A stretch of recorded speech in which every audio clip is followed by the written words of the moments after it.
ओम जयंती मंगला काली भद्रकाली कपालिनी दुर्गा क्षमा शिवा धात्री स्वाहा सदा नमोस्तुते। हर हर महादेव। दोस्तों जय माता दी।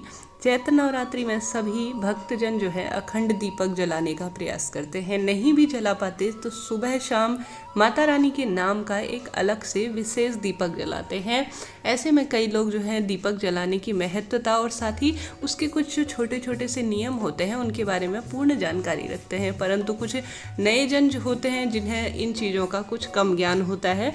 आज जो है वीडियो में बहुत महत्वपूर्ण विषय जो दीपक से संबंधित है, प्रत्येक व्यक्ति को ज्ञात होने चाहिए, विशेष रूप से अखंड दीपक का, वह मैं आप सभी को ज्ञान दूंगी। सबसे पहले आप सभी को अखंड दीपक का चुनाव कैसे करना चाहिए। अखंड दीपक का चुनाव जो है एक बड़ा सा कोई कटोरा, संभव हो तो मिट्टी का या पीतल का या तांबे का भी संभव हो तो इस तरह से कोई बना हुआ ऐसा ले सकते हैं जो अखंड दीप 9 दिन तक चल जाए पूर्ण रूप से, जिसमें इतना बड़ा हो कि घी आप डालते रहें और वह जो है पूरी रात्रि और दिन जो है प्रज्वलित होता रहे। अब आपको अगर मिट्टी का लाना है तो एक दिन पहले उसे पानी में गला कर रख लीजिए और साफ स्वच्छ जो है पोंछ कर उसमें गाय का घी भरना है। संभव हो तो गाय का घी, नहीं तो आप सभी को तिल के तेल का या सरसों के तेल का भी जला सकते हैं अपनी क्षमता अनुसार।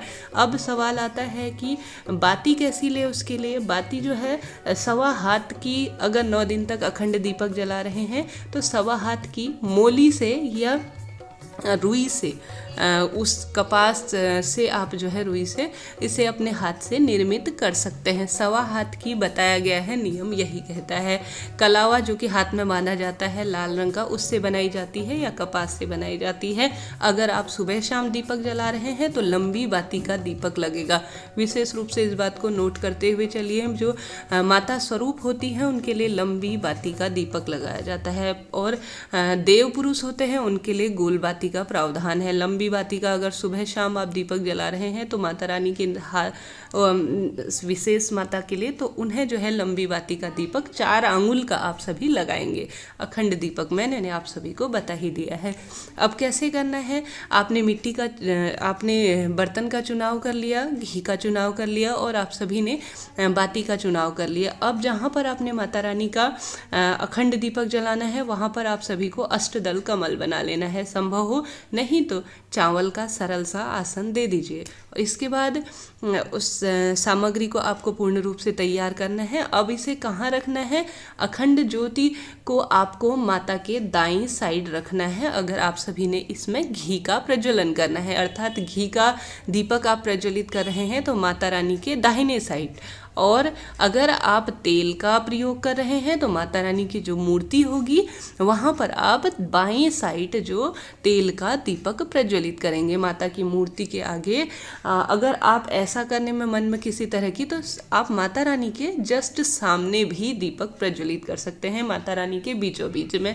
काफ़ी सरल होता है ये, हर कोई इस चीज़ से विदित होता है।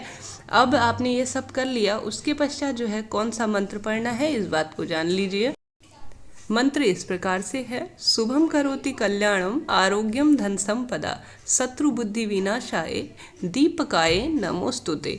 इस तरह से दीपक जलाने से पहले या दीपक प्रज्वलित करें तो इस मंत्र का जाप करें। इसके बाद जो है आपको 9 दिन तक विशेष रूप से जब दीपक जलाएंगे उसके ऊपर कोई ऐसी चिमनी रख दीजिए या कोई कटोरा इत्यादि में जलाया है तो आप जो है उसके ऊपर कोई जाल सा रख दीजिए जिससे कि हवा इत्यादि से ये बुझ ना पाए। और नियम यही होता है, दीपक प्रज्वलित किया जाता है। अखंड दीप तो दरवाजे कभी भी घर से बाहर जाते हैं तो बंद नहीं किए जाते। अखंड दीपक में यही नियम होता है, कोई ना कोई घर पर रहना चाहिए। और जिस घर में अखंड दीप जलाया जाता है, माता की चौकी बनाई जाती है, कुछ नियमों का पालन आवश्यक रूप से किया जाता है।